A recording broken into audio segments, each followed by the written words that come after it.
Hey, what's up guys? Tyler here with Secure Team. Now, the other day, if you remember, I posted a video that was a response to a claim put forth by Joe Rogan on his podcast, wherein which he stated that essentially there is no hard proof or evidence of the UFO and alien phenomena. And so if you saw that video, you'll know that I went on to put forth a summary of evidence that would directly refute the claim that there is no proof. On the contrary, there is a ton of proof. And so even today, the skeptics and maybe those who are new to the topic, many of them are still iffy as to whether the burden of proof has been met. You know, we all talk about things like the Roswell crash, and a lot of this stuff, of course, has happened 50 plus years ago. And so people will ask me, Tyler, are things like the Roswell crash the only hard evidence that you can put forth that this phenomena exists, that there are unknown and secretive projects, craft that both come from space and are created by the government using reverse-engineered alien technology? Do the Men in Black truly exist? Can we see some evidence that would once and for all prove that these visitations and crashes have actually occurred?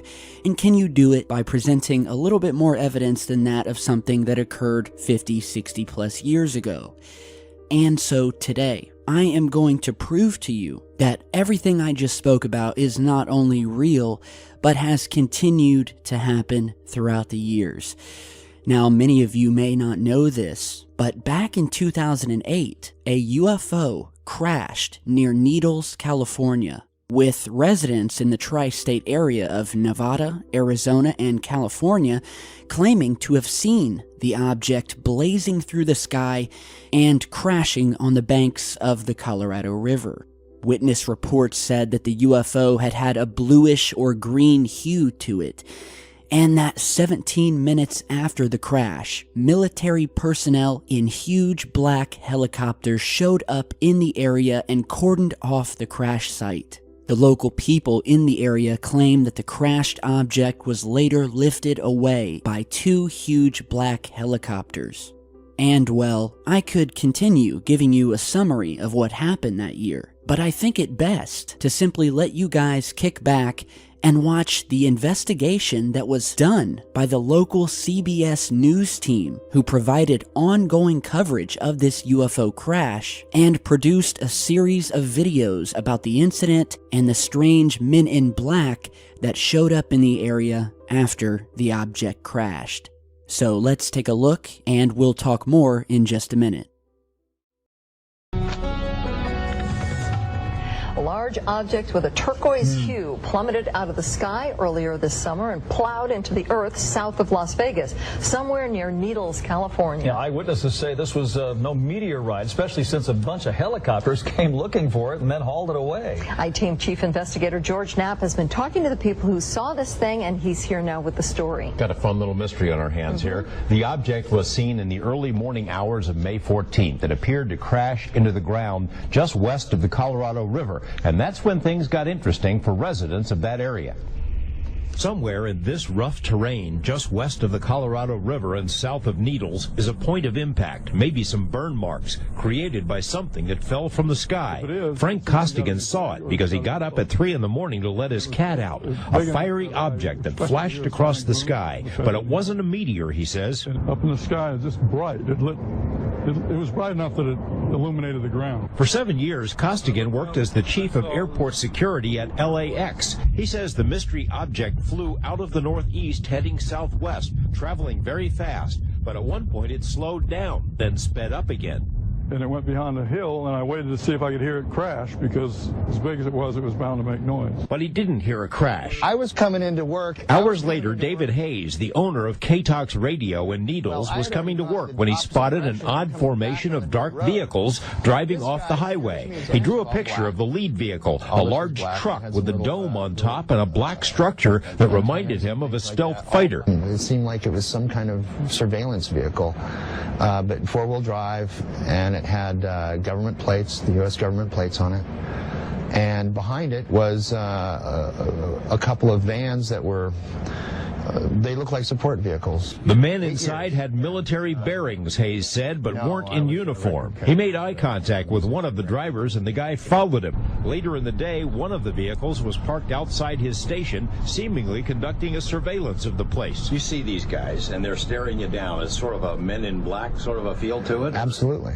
Very serious, serious as a heart attack. I went up to the airport. Coincidentally, Costigan, the ex-cop, works on investigations for Hayes. When he came into the radio station, he told Hayes about the thing he'd seen in the sky, and Hayes told him about the Men in Black. Then they got another piece of the puzzle, a call from a man who lives in a houseboat on the river, who said he saw the fiery object, that it had crashed about 100 yards west of the river, that it landed with a thump. Hayes says he's known the witness for years by the name Bob on the River. Bob thought a plane had crashed and tried to call 911, but his cell wouldn't work, so he moved his boat out into the river and then heard the helicopters. In an interview with journalist Linda Howe, Bob says he saw at least 5 helicopters flying in formation, including a large sky crane. The crane picked up the oval-shaped object, still glowing, and flew away, heading in the direction of Las Vegas. One odd detail, the choppers arrived only 17 minutes after the object crashed. Bob described it to Hayes. About the size of he said it was like the size of a semi-trailer, about like a oblong-shaped thing, and like a tank, something like that. There's got to be something, some evidence on the ground. Out of the blue, the people at the station got a call from a friend in Laughlin who said the Laughlin airport had been inundated on the night of the crash with so-called Janet planes. That's the airline that flies workers to top-secret Area 51. Costigan says the airport could not confirm this because no one's on duty after 6 p.m. at night, not even in the tower. The black vehicles have left Needles. Bob, the houseboat guy, can't be found either. The fact that there were people here the next day, almost like a team, it seemed like, that they were doing either some sort of cleanup or whatever. The point is that something definitely happened. We phoned nearly every agency we could think of to see if they had received any report or knew anything, and not surprisingly, none of them seem to know anything. They're aware of it, they just don't have any specific information. Here's the list of those we called. Police agencies in 3 states. We called the Laughlin Airport, the National Weather Service, the FAA, several military bases, including Nellis. A military watchdog group found a public record showing there was at least 1 Army helicopter in that area at the time. That helicopter, oddly enough, is listed as being attached to a U.S. base in Europe. So, the question is, what the heck's it doing here?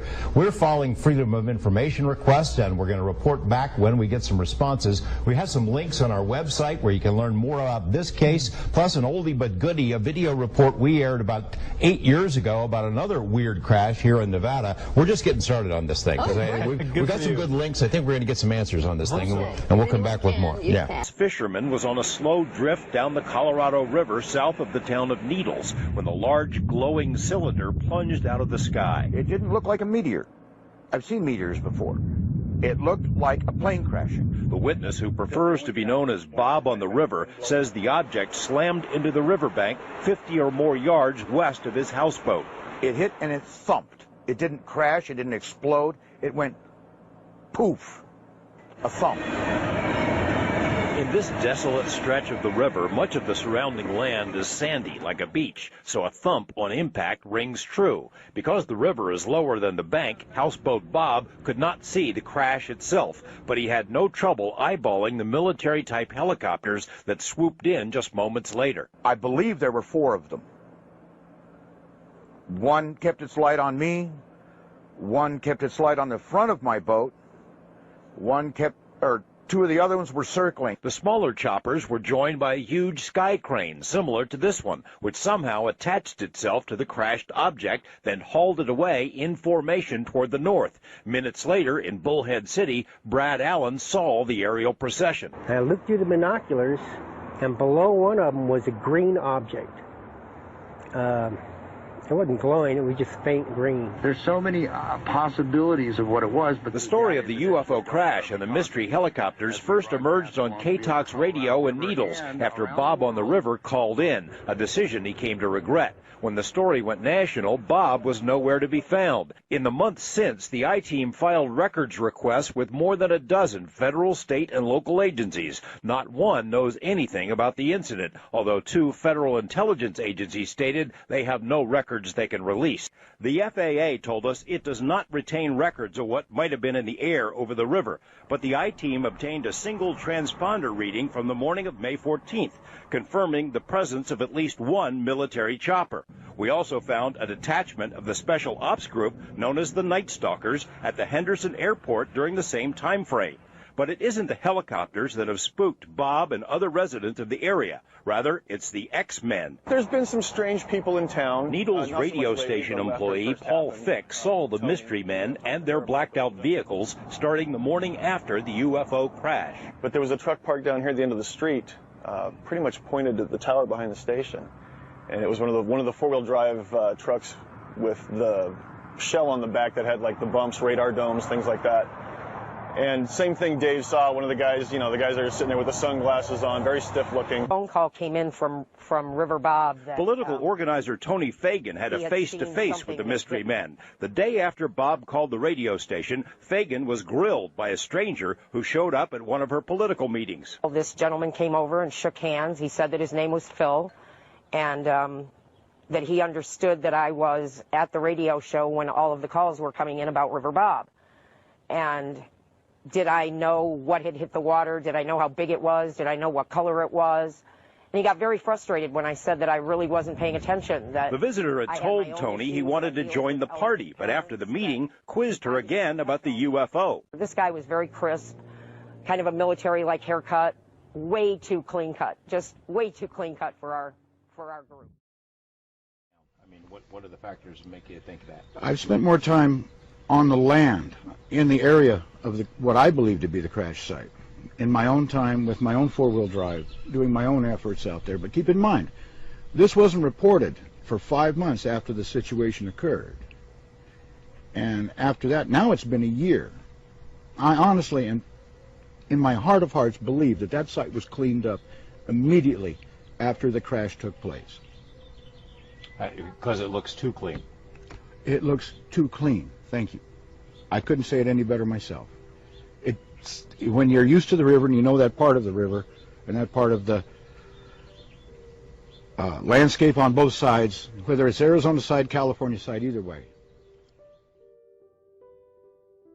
After having watched all of that, and an amazing job done by Chief Investigative Reporter George Knapp and photojournalist Matt Adams, this is definitive evidence that in 2008, an unidentified object that looked nothing like any man-made craft we have ever seen crashed on the banks of the Colorado River, after which just 17 minutes later, a squadron of military helicopters and men in black flooded the city, where for months after, witnesses to the crash disappeared and were harassed by men in black who were obviously there to tie up loose ends. And so the big question is, what was this object, again, that had a bluish-green hue to it? Was it something man-made, or was it something from off-planet?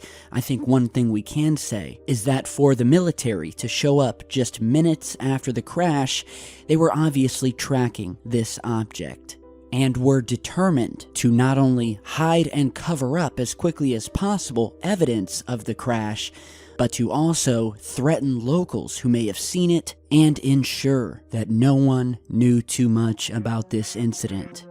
So with that, thank you guys for stopping by today.